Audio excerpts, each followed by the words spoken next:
The preceding was a test of the National Weather Service alarm tone. During potentially dangerous weather situations, especially equipped receivers are automatically activated to warn of the impending hazard.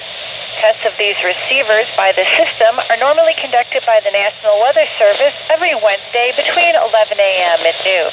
When there is the threat of or existing severe weather in the area on Wednesday, the test will be postponed until the next available good weather day. The warning alarm transmitted over National Weather Service radio stations will be activated for watches and or warnings affecting all counties in north central and northeast Illinois, as well as counties in northwest Indiana.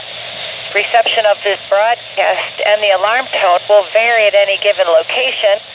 The variability, normally more noticeable at a distance from a given transmitter, will occur even though you are using a good quality receiver in perfect working order.